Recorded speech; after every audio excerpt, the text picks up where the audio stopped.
Welcome back to the KDPG Sunday Edition. Our guest this morning is Marv Russell. He has a book out entitled Linebacker in the Boardroom, Lessons in Life and Leadership. He is a native of Ford City. He also attended the University of Notre Dame, and he describes himself as an internationalist, a person who has been in business not only in this country, but also in places around the world, especially in Paris, France.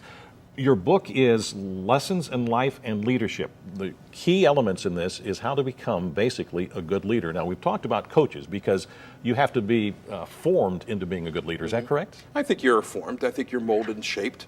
I don't think leaders are born. I think every one of us has leadership. Today, you are going to exude different levels of leadership around you each and every day, each and every minute. The things we do are important, and those things we are leading around those things every minute of our lives. So when I developed this concept, I was really thinking what was important in a leader, and what I thought it was the essential, the exceptional, and ethical model of leaders, and with a lot of emphasis on the issue of ethics. The ethical leadership model is something that's really lacking today in our society. And how do you mean by that? Well, what I mean is that too often we define leadership on the basis of what we see in politics today. And one of the things that we see mostly is that we define ethics around stealing or whether we're having extramarital affairs. And if you have that, oh my goodness, you can't be a politician. Thank you, Gary Hart. Exactly. What I say is, yes, those things are correct. But even more importantly, leadership and ethical leadership is about my sustainability and my ability to influence others. I have to be able to sustain and influence on the world around me as a leader. I cannot decide to put my own personal self in front of the good of the whole.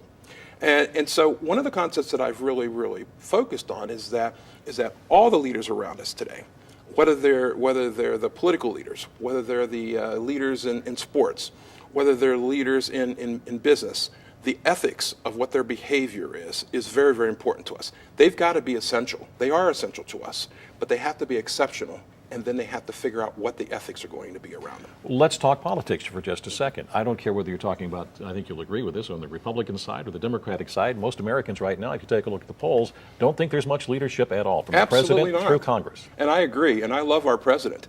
But you know what? He fails. Those who are running for office, they fail. They fail on living up to our expectations of what we want them to do to lead this society. And that's what I call sustainability of leadership. Barack Obama was a phenomenal candidate. He guided us. He led us. People were inspired by him. I want to continue to be inspired. That's what leaders do. They inspire us to do things better than we ever thought we could do. That's what great coaches do. They inspire us to do things more and do things better than we ever thought we could do. Nope. And that's what I expect of these leaders. Where did he fail? Well, how is he failing? Well, I think what happens is that the swell of our society, the influences of our society gradually chip away at you. And different factors come into play, and gradually you find yourself being something different than who you are. I think he has an opportunity to come back. I think he has an opportunity to be who he always was. And I think in his heart he is. But can it be that what the position is, what you think it is, and what you're campaigning for, whether it be president or city council, and then after you attain that position, it's not quite what you thought it was? There's a sense of reality that has to sets in, and then you're going to have to adjust to that reality. That works in the business as well, doesn't it? It works in business as well. In fact, I think that's what we've seen. One of the other things that I'm very disturbed about in terms of leadership is the financial services community. Look what happened to us in our economy there for a long time. The arrogance of executives to take the types of bonuses that they took in the last couple of years, while at the same time the company is not performing well. That, to me, is an unacceptable lack of ethics in terms of leadership. We have to set the stage for how the people within the organization, the rest of the organization, are going to work. Why do we have this concept called whistleblowers? Well, it's because we're so negative about this that we have to protect people. We have to protect people who are going to come forward and be ethical. And there's something wrong with that. Well, I was not an athlete, but because I was a reporter and interested in sports, I hung around with athletes and coaches most of my young adulthood and actually in my adulthood as well. But how about kids who are not athletic oriented? They need coaching too. They do. And some of the attributes that athletic coaches have, where can those young men and women find those kinds of advantages that you come from being exposed to a coach at the top of his or her game? Well, you know, we've been talking about sports at a different level.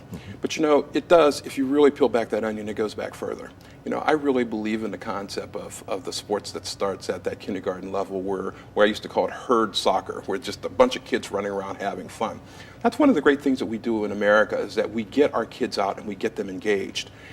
And what's going to be more important is when the parents accept the responsibility that at that early age, that it's not about winning, that it's about the sense of participating, and it's about the sense of accountability, and it's about the sense of engaging with one another.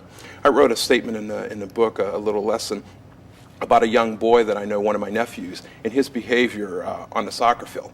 He's a delightful kid to watch because he's unbridled, and all he is growing out there. He has no clue whether he wins. He doesn't care. He comes after and he said, "Did we win?" And all you have to say is, "No, but we had fun." He goes, "Yes, let's go to Applebee's and have fun, you know, and eat."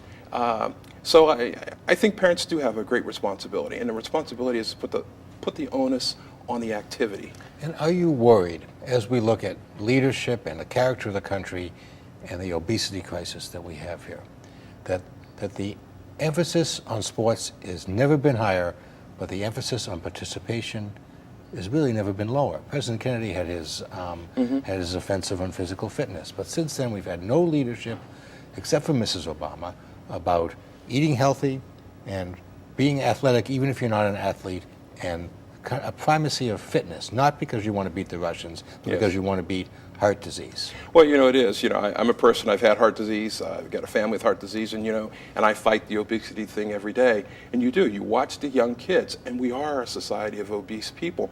And you wonder why. And, you know, I don't have the answer to that, but I do accept one thing that is really important, is that the television, our world, and around television, our world around the computer, is one of great influence, tremendous influence. And the influences aren't always so positive. And when it comes to that activity, when it comes to the eating, when it comes to the snacks, the power of that is pretty huge. So what you're saying is people should read a good newspaper and then go out and exercise. Well, how about read a good book? You know, Well, I would like them to read a good book. I'm on the losing end of this whole discussion. I don't know why that is. I want to also, you're talking about parental influence on youngsters. Unfortunately, and it seems maybe more so in the inner city, but not necessarily true, that we're dealing with single parent families and parents who work and that there's not guidance at home. At least that's what a lot of people say. Your take on that? I think that's an excuse.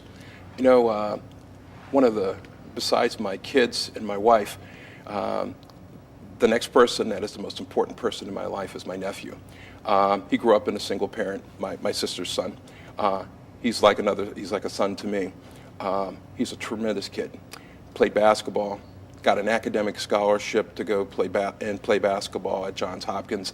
Pretty successful person in life. Single parent. It can be done. I find that to be an excuse. What we have to do is that whether you're a single parent or whether you're in an intact family is setting the standards and setting the accountabilities. And what I know about that kid was the accountability was set up early on. Mom set the standards. Mom did not negotiate the rules. These are my rules. This is what you're going to live by. And you know what else? She pointed out the right example. Of course, she pointed out her little brother, Marvin. But she also pointed out other examples. Look at so-and-so. Look how they behave. Look what they do. And isn't it important that we get the right role models? And one of the things I'm concerned about is the role models are the wrong ones now. They're the ones that have the jersey numbers, you know, that are for sale in all the sporting goods stores. They're the wrong role models, folks. We've got to change it. They can't always be athletes. We know from our own political experience, Barack Obama basically raised by a single mother. Exactly. Gerald Ford from a broken home. Yes. Ronald Reagan from an alcoholic father. It's possible. It's possible.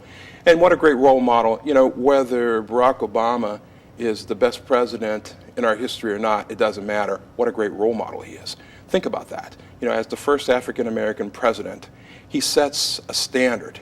And he makes us all look at what can happen. And an internationalist. An internationalist. All right, we have about 30 seconds to go. Have to ask you this question. Your most memorable time at the University of Notre Dame playing on the football field? Very simple. The first game, going out of that stadium, going out of that locker room, into that darkness, into a beautiful 1:30 in the afternoon, bright sunshine in front of 80,000 people. You never forget it. You just don't forget it. It still gives me chills. Marv Russell, thank you so much for being with us on the KDPG Sunday Edition. Best of luck to you on your book, Linebacker in the Boardroom, Lessons in Life and Leadership. As you can see right there on your screen, it's available, I guess, at bookstores just about everywhere. Yes, All right. absolutely. Great. Thank you so much. Thank you. Best of luck to you. David, I'll be back with some final thoughts in just a moment.